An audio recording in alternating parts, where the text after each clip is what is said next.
Hey there, hi there, greetings and salutations. Welcome back to the channel. Today we are going to be going over the update that is coming into Vanguard Season 2, primarily the changes and effects that it's going to have on Warzone. There's a few last minute changes that they just made, and I know this thing's fixing to go live, so I wanted to make sure I got this information out to you as quick as possible. So as always, man, if you like what you see today, maybe you learned something new, make sure you hit that subscribe button. If you want to find your way back to the channel, make sure you have notifications turned on so you see every time we post new content. And as always, come hang out with us live every Tuesday, Thursday, and Sunday from 7 p.m. to 11 p.m. Central Standard Time over on Twitch. So without further ado, man, let's just hop right into it. Let's get into the updates and the news and the changes. Not really a lot of balancing going on in this one, but there is going to be some good changes, I think, for Warzone, right? A few things kind of surprised me, but I think some of it's going to be really good for the game. I think you'll be a little surprised. All right, so let's just jump right in. Let's go over and look at what we have. Looking at the update. Now, again, this is going to be going live today. Let me get this to pop up here real quick. There we go. So looking at the Vanguard Royale, the adjustments detailed. So they put patch notes out on March 2nd stating that UAVs were going to come back to the game for Vanguard Royale and they were going to be $9,000, right? But they're going live today and they said they made one final change. UAVs are now going to be available in buy stations for $6,000. Upon further discussion, their team decided to reintroduce UAVs at the lower price point of $6,000 to monitor the match pacing closer to the original design. Once they've gathered enough data, they'll make the subsequent decision as to whether or not they're going to follow through with the proposed increase to $9,000. Providing players with a fun and consistent long-term experience can sometimes take a little bit of short-term experimentation, they say. So honestly, when they said $9,000, I thought, okay, you know, they're going to bring UAVs back, but they're going to cost, right? So it's not really going to change the game too much. You're going to have some who would loot and get there and get the UAVs, and you're going to have some that just weren't going to worry about it.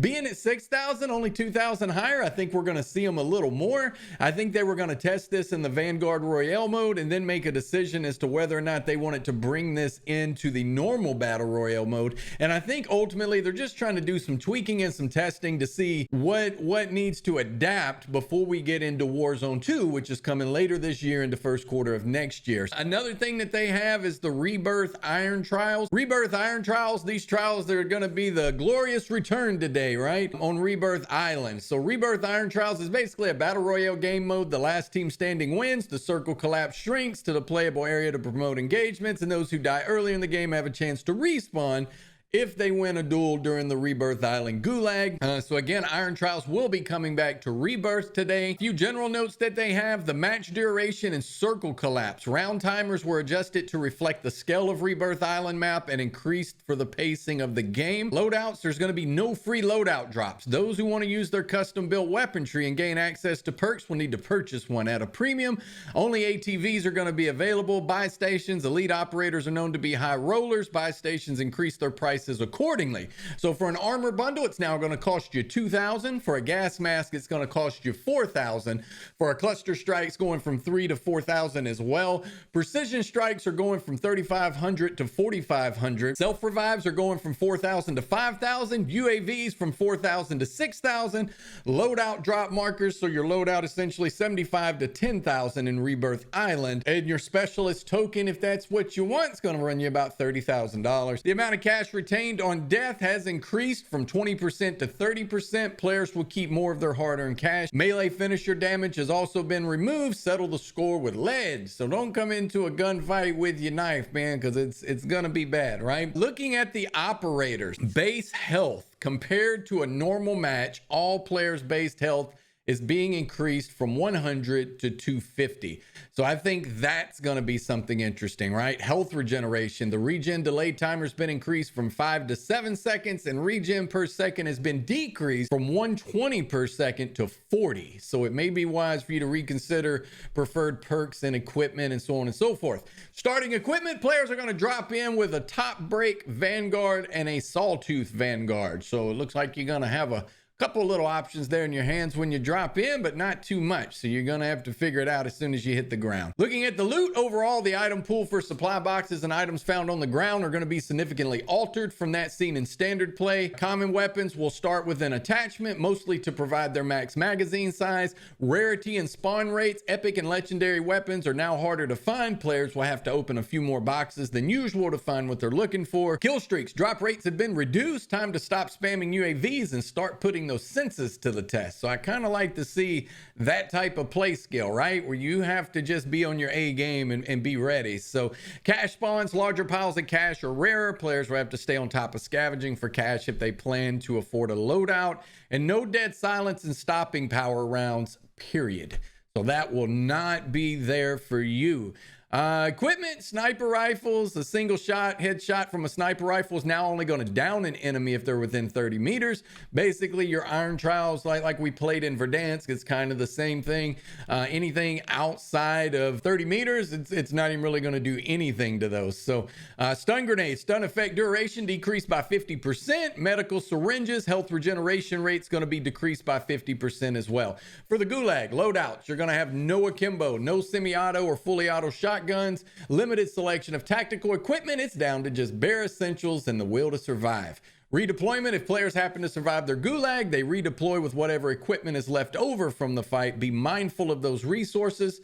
And then squad sizes is going to be duos. We want players to really feel the impact of the increased time to kill. You only get to pick one squad mate, so choose wisely and watch each other's back. There is a unique animated calling card reward for Rebirth Iron Trials victors. There's an exclusive new animated calling card to flex your prowess in the winning and trial. You can kind of see a glimpse of that calling card there. I'm not sure if that's going to be the exact one that they release or if that's just something that they have up for now. We'll have to see when the update actually goes live. And then some bug fixes. They're going to fix an issue causing unlock criteria progress bar for some weapon attachments and camos to display placeholder tag. Fixed an issue preventing the pop-up icon for certain game settings to not appear in the menu. Fixed an issue causing total cash collected on the player scoreboard to appear misaligned. They're also fixing private matches that were preventing the helicopter on top of peak from being able to take off properly and causing a placeholder descriptions to appear on various calling cards. There's also a rarity label that they fixed on various blueprints and calling cards, and an issue preventing field upgrades from working correctly while holding a gasoline can. So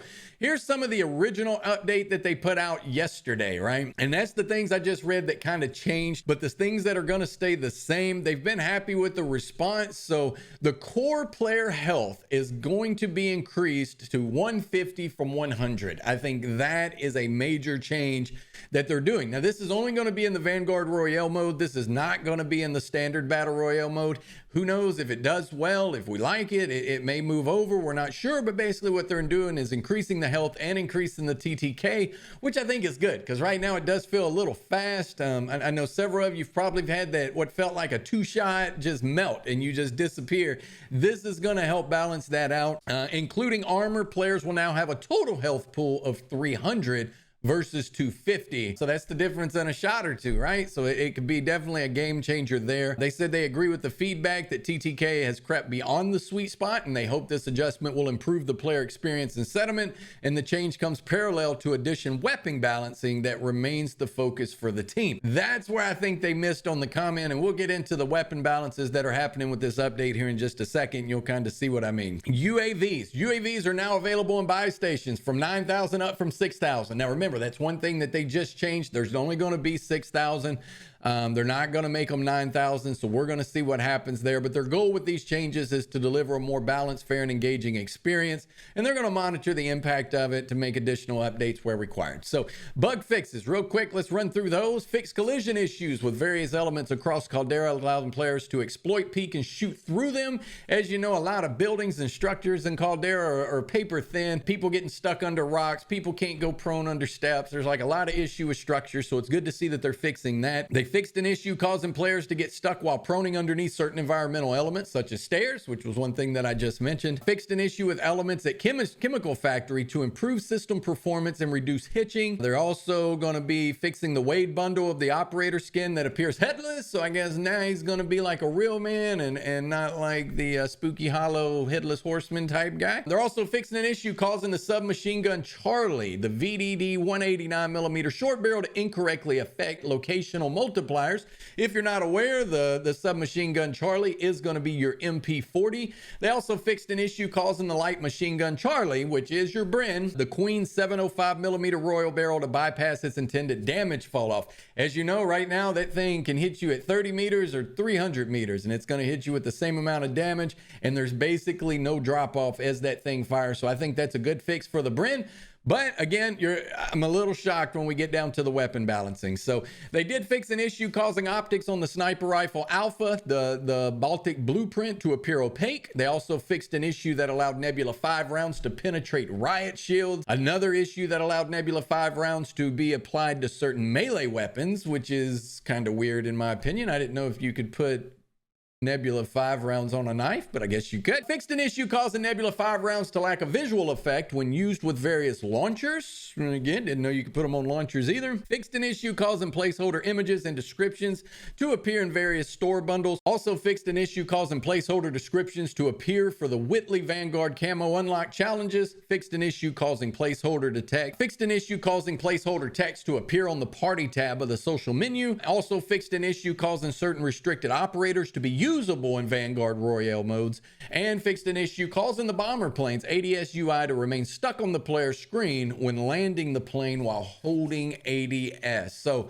as you know, there's constant bug fixes and things that they work on. I don't think that'll ever go away. Glad to see they're doing some adjustment around the Nebula 5 rounds, because those have been kind of overpowered on some instances, right? If you're a Riot Shield player, I'm sure you're glad to see that coming also. And again, they're correcting the issue on the MP40, and they're taking the damage range fall off of the Bren. So that's going to affect the Bren somewhat. I don't know if it's enough that it's going to make it not meta. I think it's still going to be the top of the mountain. So last but not least, weapons, man. Here's your weapons updates. The XM4, that is it. That's the only update they did to weapons. Neck damage multiplier decreased from 133 down from 1.5.